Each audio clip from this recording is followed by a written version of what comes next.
This channel does not promote any violent, harmful, or illegal activities. All content provided by this channel is meant for an educational purpose only. জলের তলায় পাঁশকুড়ার একাধিক এলাকা গৃহবন্দী বহু মানুষ, গবাদি পশু ছেড়ে নিরাপদ স্থানে যেতেও পারছে না মানুষ।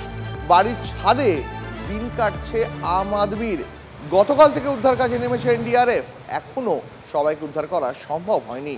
প্রাণ নিয়ে ক্ষোভ বাড়ছে বন্যা দুর্গতদের মধ্যে। নেই খাবার, পর্যাপ্ত পানীয় জল পর্যন্ত। জমা জল ছেঁকে খেতে হচ্ছে বাসিন্দাদের। অবস্থা এই জায়গায় গিয়ে পৌঁছেছে। UEM Jaipur is a perfect target for prospective students aspiring for good jobs, good education with future-ready skills.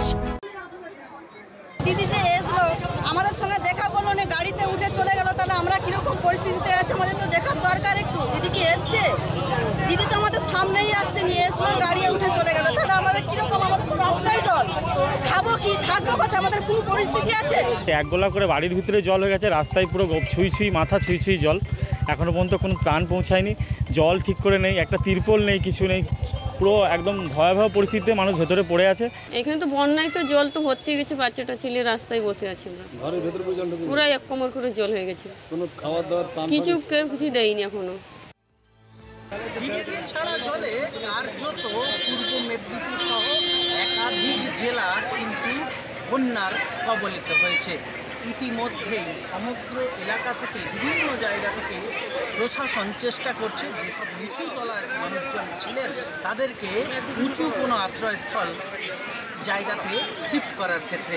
কোথাও ফুলবাড়ি থেকে আইলা সেন্টার কাজ করছে, এনডিআরএফ থেকে এসডিআরএফ, সকলেই কিন্তু এই মুহূর্তে মূল লক্ষ্য প্রত্যন্ত গ্রামের ভেতরে যেসব মানুষজন চলে থাকেন তাদেরকে সেখান থেকে উদ্ধার করে উঁচু জায়গাগুলোতে শিফট করা।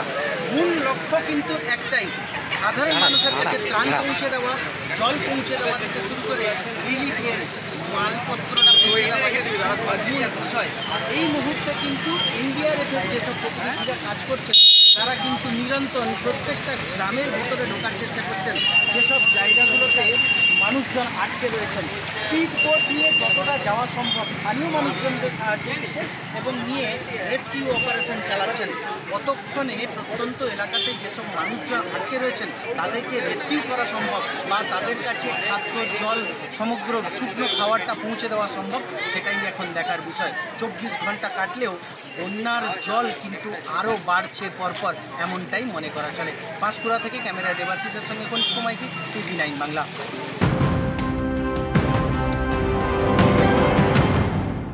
আর এবার যে খবরে নজর রাখবো, দুর্গাপুর ব্যারাজ থেকে জল ছাড়ার পরিমাণ আরো কমানো রাজ্য সেচ দপ্তর। শুক্রবার ভোর 4টে থেকে 85,725 কিউসেক হারে জল ছাড়া হচ্ছে। ডিভিসি ছাড়া জল ইতিমধ্যেই জলের তলায় হাওড়া, হুগলি, 2 মেদিনীপুরের বিস্তীর্ণ এলাকা ঘুরেও দেখেছেন মুখ্যমন্ত্রী মমতা বন্দ্যোপাধ্যায়। কেন্দ্রের বিরুদ্ধে ম্যানমেড বন্যার অভিযোগে সরব হয়েছেন তিনি।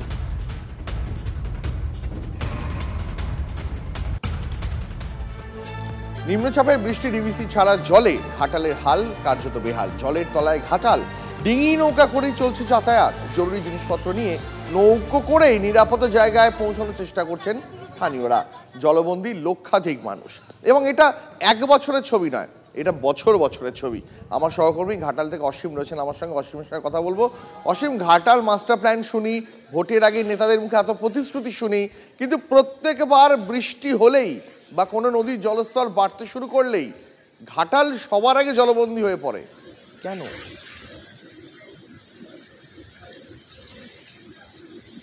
দেখো দীপ্তা, একেবারেই যে কথাটা বলা যায় যে সাধারণ মানুষ বা রাজ্যের বিভিন্ন জায়গার মানুষ জানেন ঘাটাল এক কথায় বলা যেতে পারে একটা গামলার পরিণত হয়েছে। এখন ঘাটালের মানুষজন বলছে বাইরের কেউ যদি আসে তাকে দীঘা বা পুরী যেতে হবে না, ঘাটালে আসলেই তারা সেই সমুদ্র দেখতে পাবে। দেখো একেবারেই ঘাটালের যে জল যন্ত্রণার ছবিটা, এটা কিন্তু চিরদিনই, যার জন্য ঘাটালে সাধারণত ভোট বাক্সের উপরে গোটা রাজ্য বা গোটা দেশ যেখানে ভোট হয় সে ভোট কিন্তু তারা ঘাটালের ক্ষেত্রে তারা বৈতরণী বার করে ভোটের বৈতরণী ঘাটাল মাস্টার প্ল্যান। তার কারণ তারা ঘাটালের মানুষজনকে বলে যে আপনাদের এই জল যন্ত্রণার মুক্তি দেবো আমি যদি ভোটে জিতে আসি। তার কারণ ঘাটাল মাস্টার প্ল্যানের সাধারণত একটা যেটা কারণ সেটা হচ্ছে ঘাটালে যে সমস্ত খাল বিল নদী নালা যেগুলো রয়েছে সেগুলো খনন করে গভীর নদীতে গিয়ে মিলিত করা, তবেই কিন্তু এই জল যন্ত্রণা থেকে মুক্তি হবে। দেখো বছর ভর এই প্রতিশ্রুতি ঘাটালের মানুষ শুনে আসছেন, কিন্তু জল যন্ত্রণা থেকে তারা মুক্তি পাচ্ছেন না। দেখো এই বেশ কয়েকদিনের টানা বৃষ্টি, তারপরে একাধিক জলাধার থেকে ছাড়া জল, ঘাটালের কিন্তু এই বন্যা পরিস্থিতি কিন্তু ভয়াবহ আকার ধারণ করছে। দেখো শুধু ঘাটাল নয়, ঘাটাল মহকুমার ঘাটাল, চন্দ্রকোনা, দাসপুর বিভিন্ন এলাকা, ঘাটাল পৌর এলাকা, খড়ার পৌর এলাকা বিভিন্ন ওয়ার্ড কিন্তু জলমগ্ন। এক কথায় ঘাটালের বাসিন্দাদের যাতায়াতের এখন একটা মাত্র অবলম্বন, সেটা হচ্ছে ডিঙি বা নৌকো। কিন্তু এইবারে সেই ডিঙি বা নৌকোও কিন্তু পর্যাপ্ত পরিমাণে দিতে পারছে না প্রশাসন, এরকমই কিন্তু জানা যাচ্ছে।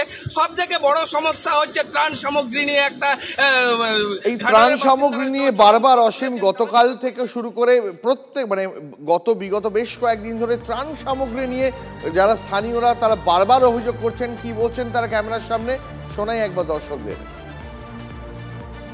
এই যে বন্যা হয়েছে এই পরিস্থিতিতে আমরা আছি, কিন্তু যখন বন্যা হয়নি এই যে আগে থেকে যে তার একটা প্ল্যান প্রোগ্রাম কীভাবে কি রক্ষা করে 2-4 মাস আগে থেকে যে হতে পারে বন্যা হতে পারে ভেবে করতে হবে, না হলে তো কিছুই হবে না। ঠিক সেবা পরিষেবা থাকলে কি আমরা এই ফুটপাতে এসে শুয়ে থাকি? প্রশাসনের লোক কাকেও তো আমি দেখতে পাইনি, এই আপনারা এসছেন আপনার দিকেই দেখছি। তাই বলছি যে এইটুকু দেখলে হবে নি, নৌকায় করে পরিষেবা দেখুন বা নদী ধারে যান, প্রত্যেকটা বাড়ি দেখুন, বাড়ির অবস্থাগুলো কিরকম, শুধু এইটুকু দেখলে হবে নি। পড়ে গেছে, তলি গাছে থাকতে পাইনি, সব বাঁধে এসে বাস করছি।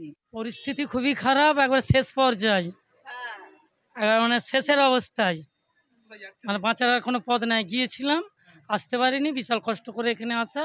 আবার বাড়িতে যে কি করে যাবো তার ঠিক নেই, বাড়িঘর আছে না চলে গেছে তাও জানিনি। পরিস্থিতি এখন খুবই খারাপ, মানুষ মানে গিয়ে যে বাড়িতে থাকবে সেটাও পাচ্ছে না।